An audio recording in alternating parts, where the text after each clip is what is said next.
جی اس میں جو ہے وہ ثم استوى على العرش جی جو ہے اللہ جو ہے مستوی على العرش پہ وہ جو ہے بیٹھنے میں بولے اللہ جو ہے بیٹھے ہوئے ہیں.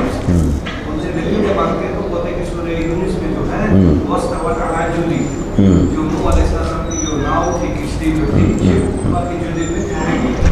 تو اس سے جو ہے اس کا جو ہے اللہ سے جو ہے اس کو ملا دیتے ہیں جو ہے. تو وہی تو جیسا کہ میں نے کہا، دیکھیے اللہ تعالیٰ کے بارے میں یہ کہنا کہ واستوت علی جودی پر کشتی جو ہے برابر ہو گئی اور وہاں جا کے بیٹھ گئی، تو اس سے یہ مثال دے کر جو ہے اللہ کے بارے میں کہنا ہے کہ اللہ تعالیٰ عرش پر بیٹھ گیا، تو وہ اللہ اور اس مخلوق کے بارے میں ہم کمپیئر نہیں کر سکتے. ہم نے پہلے ہی بتا دیا لیس کمثلہ شیء وہو السمیع البصیر، کہ اللہ کے جیسی کوئی چیز نہیں ہے اور وہ سننے والا ہے اور دیکھنے والا ہے.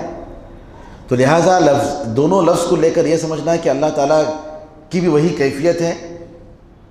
استوا کے معنی اعلیٰ کے معنی آتے ہیں، بلندی کے معنی. کیسے بلند ہوا یہ نہیں معلوم. اللہ تعالیٰ عرش کا محتاج نہیں ہے کیا؟ نہیں، نہ کرسی کا محتاج ہے، کسی چیز کا محتاج نہیں. اور اللہ تعالیٰ کے بارے میں ہم کسی مخلوق سے کمپیئر نہیں کر سکتے. تو لہٰذا بس یہی کہیں گے کہ اللہ تعالیٰ بلندی میں ہے، اللہ تعالیٰ عرش پر مستوی ہے، بلند ہے، اور اس سے بڑھ کر جو ہے دوسرے معنی ہم نہیں کہیں گے. واللہ اعلم. شیطان کو جو مہلت دی گئی قیامت تک کی، اس میں کیا مطلب اس سے پہلے شیطان گمراہ کرنے کی قوت رکھتا تھا کیا؟ صرف جب مہلت دی گئی اس کے بعد سے اسے وہ قوت بھی دی گئی لوگوں کو گمراہ کرنے کی؟ شیطان کو گمراہ کرنے کی کیا طاقت دی گئی؟ یعنی اس کے اندر شر تو تھا، شر کی طبیعت تھی، ایسا نہیں تھا کہ نہیں تھا. فرشتوں کے جیسا تو نہیں تھا. فرشتے جو ہے نور سے پیدا ہوئے. فرشتے جو ہیں، فرشتوں کے بارے میں اللہ تعالیٰ نے کہا کہ وہ نافرمانی نہیں کرتے ہیں، یہ فرشتوں کی خصوصیت ہے. شیطان کے بارے میں یہ کہنا کہ شیطان کے اندر اس کے بعد ہی گمراہ کرنے کی صلاحیت پیدا ہوئی، نہیں، ایسی بات نہیں. تو پہلے ہی سے تھی. آدم علیہ السلام گمراہ کیسے کیا اس نے؟ آدم اور حوا علیہ السلام کو فَأَزَلَّهُمَا الشَّيْطَانُ فَأَخْرَجَهُمَا مِمَّا كَانَا فِيهِ، کہ شیطان نے ان سے پھسلا دیا، وہاں سے نکال دیا، جنت سے نکال دیا. کیسے گمراہ کیا؟ تو یہ تو بعد میں ہوا، یہ جو آپ جو کہہ رہے ہیں تو بعد میں ہوا. تو شیطان نے آدم اور حوا علیہ السلام کو گمراہ کیا. گمراہ کرنے کی صلاحیت تھی پہلے ہی سے. یہ فطرت ہے نا، انسان کی فطرت جیسی ہے، مطلب یہ کہ شیطان کی جن کی بھی فطرت ہے. تو فطرت میں جو چیز تھی اس کے حساب سے ہوا ہے. یہ کہہ نہیں کہہ سکتے کہ بعد میں ان لوگوں کے اندر شیطان میں گمراہ کرنے کی طاقت ہے، نہیں، پہلے سے تھی. جی اللہ اعلم.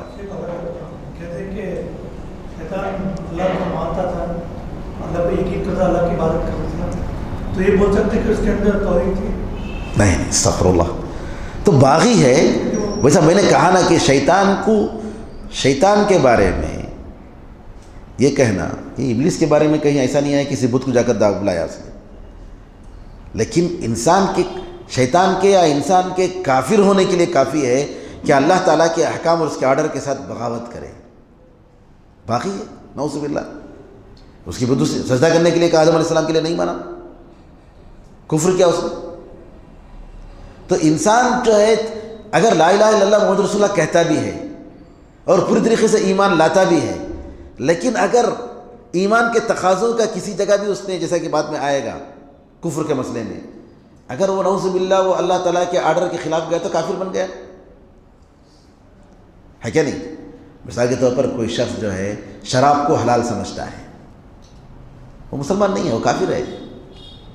لیکن ایک شخص جو ہے گناہ سمجھ کر پی رہا ہے، وہ پی رہا ہے لیکن وہ سمجھتا ہے کہ اچھا کام نہیں، غلط کام ہے، گناہ ہے، بڑا گناہ ہے، کبیرہ گناہ ہے، پھر بھی ایک عادت سے لت ہے تو جو ہے پی رہا ہے، جانتے ہوئے پی رہا ہے، تو وہ مسلمان ہے، کافر نہیں ہے، گناہ گار ہے. یہی فرق ہے دونوں میں.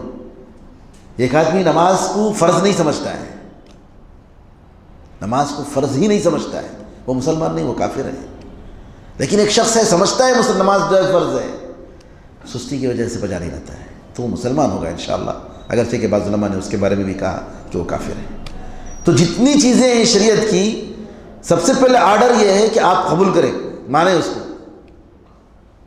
اگر آپ مانتے ہیں تو الحمدللہ بہت بڑی بات ہوگی، وہاں تک ایمان آپ کا ہو گیا. اب اس پر آپ سستی کی وجہ سے، کسی مجبوری کی وجہ سے عمل نہیں کر رہے ہیں، تو اللہ تعالیٰ جو ہے معاف کر سکتا ہے. لیکن آپ مان نہیں رہے تو مطلب ہے کہ اللہ تعالیٰ کے قانون کے ساتھ بغاوت کر رہے ہیں، اور بغاوت کہیں قبول نہیں کی جائے گی. اللہ اعلم. وصلی اللہ علیہ نبینا محمد وعلی آلہ وصحبہ وسلم. السلام علیکم ورحمۃ اللہ وبرکاتہ.